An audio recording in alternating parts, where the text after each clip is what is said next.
Welcome to channel. നമ്മുടെ ഇന്നത്തെ പരിപാടി മുളക് ബജി ഉണ്ടാക്കാനാണ്. അപ്പം നമുക്ക് ആവശ്യമായ സാധനങ്ങളെല്ലാം ഇവിടെ ഉണ്ട്.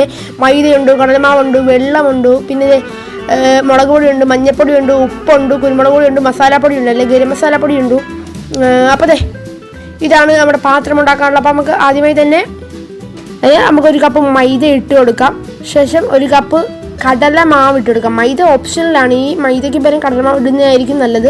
അപ്പോൾ മൈദയും കടലമാവും നമ്മൾ ഓരോ കപ്പ് വെച്ച് ഇട്ടിട്ടുണ്ട്.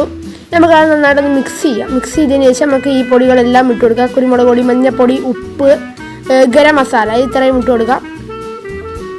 ഓക്കെ, ഇതേപോലെ ഇത്ര നമ്മൾ ഇട്ടിട്ടുണ്ട്. പിന്നെ നമുക്ക് ഒരു കപ്പ് വെള്ളം ഒഴിച്ചു കൊടുക്കാം.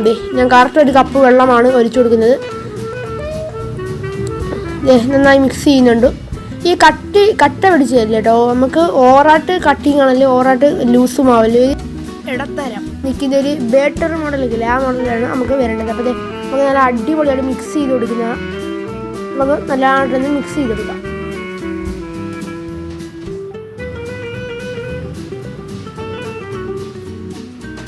നമ്മൾ നല്ലതായിട്ട് മിക്സ് ചെയ്തപ്പോൾ മാവ് ചെറിയ കുറവായിട്ട് തോന്നി. അപ്പോൾ നമുക്ക് ഒരു കപ്പ് കടലമാവ് ഇട്ട് കൊടുക്കാം കേട്ടോ. മൈദ നമുക്ക് ഇതിനകത്ത് വേണ്ട, അങ്ങനെ കടലമാവാണ് വേണ്ടത്. അപ്പോൾ നമ്മളിത് കടലമാവാണ് പിന്നെയും ഒരു കപ്പും കൂടെ ഇട്ട് കൊടുത്തത്. പിന്നെ അതുകൊണ്ട് തന്നെ നമുക്ക് 1/4 ഗ്ലാസ് വെള്ളവും കൂടി ഒഴിക്കുന്നുണ്ട്.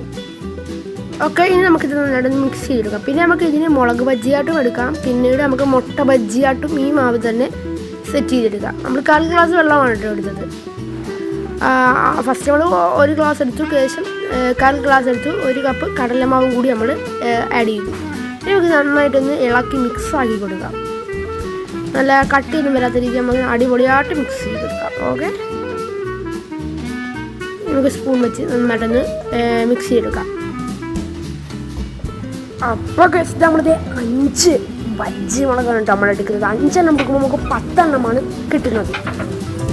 ഓക്കെ, ഇനി നമുക്കിതൊന്ന് നല്ല അടിപൊളി ഫ്രൈ ചെയ്തെടുക്കുക. നമുക്ക് മാവയ്ക്ക ബജ്ജി മുളകിലോട്ട് നല്ല അടിപൊളിയായിട്ട് തൂത്ത് പിടിച്ച് എണ്ണയുടെ ഇടുമ്പോൾ ഒരു മണമുണ്ട്. സാറേ, അടിപൊളി സാധനം തന്നെയാണ്. മസ്റ്റ് ട്രൈ ആയിട്ടും തന്നെയാണ് പറയുന്നത്.